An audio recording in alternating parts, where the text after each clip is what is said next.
Alors, bonjour et bienvenue dans Et ça parle. Et aujourd'hui, ça va parler de l'orthographe sur internet. Bon, c'est un sujet plutôt sensible, dans le sens où, d'un côté, il y a ceux qui sont là, on n'est pas à l'école, bah non, donc on va écrire mal, on s'en fout après tout. Et de l'autre, il y a ceux qui sont super stricts avec ça et qui te reprocheront la moindre faute.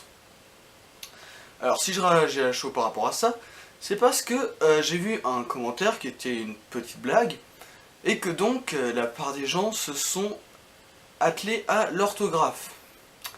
Ben ça, je trouve c'est un peu con, parce que le mec racontait une blague, et voilà, les gens ont préféré s'attaquer à son orthographe plutôt qu'à essayer de comprendre la blague, pour certains. Ce qui a eu le don d'un peu m'énerver sur le coup. Donc, dans cette émission subjective, sans aucune écriture et avec un montage tout pourri, je vais donc vous dire ce que j'en pense. Voilà, bon, comme je l'ai dit précédemment, ça a le don de plutôt m'embêter, ceux qui sont là à reprocher à moi dans faute d'orthographe, sous prétexte que oui, l'orthographe c'est important. Alors, en effet, l'orthographe est très importante. Dans une phrase, la forme est quasi tout aussi importante que le fond. Mais c'est pas une raison pour essayer de comprendre le fond et de jouer avec. Surtout que sur internet, c'est spontané. C'est-à-dire, on écrit le truc et voilà, en général, on réfléchit pas tellement à ce que ça pourrait faire ou quoi. On écrit un truc et hop. Que ce soit sur YouTube, sur Facebook et surtout sur Twitter. Parce que sur Twitter, c'est l'instantané. Hein. Les choses vont donc très très vite. Ce qui fait que la plupart des gens ne prennent pas le temps de faire attention à l'orthographe. Mais, c'est vrai. Il faut quand même faire un peu attention à l'orthographe du mot, dans le sens où d'un mot à l'autre, qui peuvent être très similaires au niveau de la prononciation, peut avoir une orthographe différente, ce qui fait que le mot peut être mal interprété. Ça, on est d'accord. Mais, c'est pas une raison pour ne pas essayer de comprendre le fond et, je sais pas, critiquer l'orthographe c'est une chose, mais quand même essayer de rebondir sur le fond, faire comment dire, essayer de rentrer un peu dans le jeu, ou même de dire c'était une blague pourrie, c'est aussi bien. C'est aussi, je pense, quelque chose qu'il faudrait un petit peu plus faire. Même parce que bon, internet est surtout un monde d'écrit, à part pour YouTube, Dailymotion ou encore Twitch, qui sont donc de la vidéo. Je vous apprends rien en disant ça, j'imagine.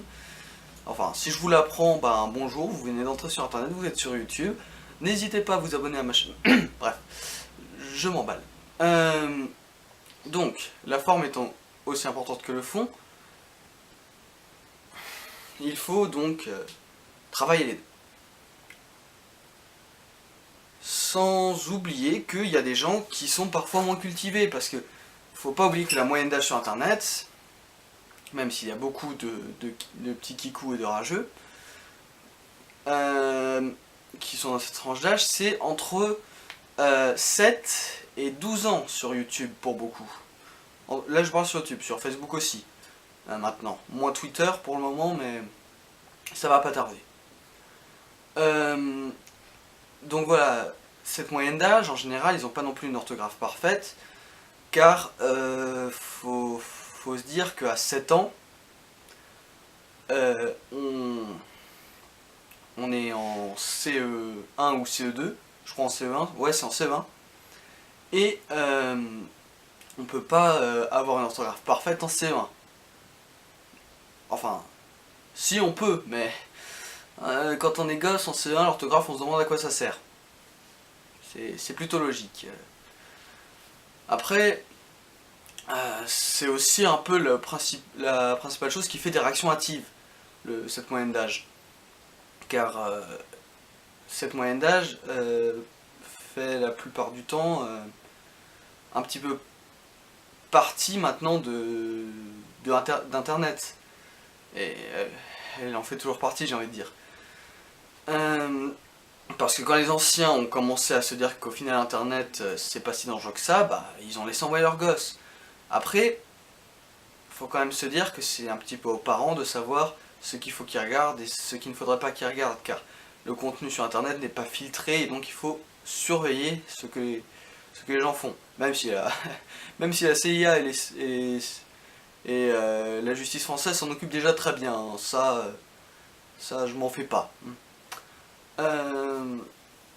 Mais bon, c'est aussi un peu pas quelque chose des fois de mauvais, mais quelque chose de non constructif. C'est-à-dire, un gosse de 7 ans va être plus apte à dire c'est caca, c'est de la merde, ta vidéo est toute pourrie, alors que quelqu'un qui, qui est peut-être un peu plus âgé pourra faire quelque chose sans doute de plus constructif. Je parle en termes de commentaires. Il pourra donc dire les défauts d'un truc, les avantages, et aura un recul. Même s'il y en a que je dois dire à 20 ans qui n'en ont toujours pas. Hein. Malheureusement, le recul n'est pas inné. C'est dommage. Très dommage. Et ensuite, ce qui peut être assez décourageant pour certains, je le conçois, c'est que les 7-12 ans, quand on a un c'est de la merde ou c'est tout pourri, ou un texte avec des fautes d'orthographe comme s'il en pleuvait, c'est plus voyant. Oui, ça saute aux yeux de quelqu'un qui écrit bien quand quelqu'un fait une phrase avec une orthographe qui est morte. Oui, ils ont tué l'orthographe. Mais tout ça pour dire que c'est pas forcément une raison pour essayer de ne pas un peu réfléchir sur ce que l'autre dit en face. C'est pas parce que quelqu'un bégaye qu'on va lui dire redis ou si. Non, je viens de dire une connerie. C'est que il faut lui dire plutôt réessaye, j'ai pas compris. Au lieu de dire ta phrase est toute pourrie, retourne à l'école, je t'offre un Becherel. Parce qu'au bout d'un moment, cette blague a été surfaite, le fait de donner lui un Becherel sous toutes les formes. Et donc, au bout d'un moment, faut essayer de d'abord comprendre avant d'essayer de lui apprendre l'orthographe. Lui dire c'est pas grave au lieu d'être agressif. Même si je sais qu'il y en a qui en ont marre. Donc c'était tout pour ce... Ah non, j'ai oublié de vous parler de quelque chose. C'est que les Et ça parle, bon bah ils se font rares, hein. Ils sont seulement là quand j'ai quelque chose à dire. Donc ce sera plus l'émission principale de la chaîne, j'ai réfléchi longtemps à un concept. Je sais que je vous ai dit que je lirais des petits trucs de temps en temps, mais je me suis dit que la lecture sur internet c'était déjà très fait, beaucoup fait. Donc ça servait pas à grand chose. Il y a des chaînes qui font très bien ça, je pense par exemple à Space Star ou à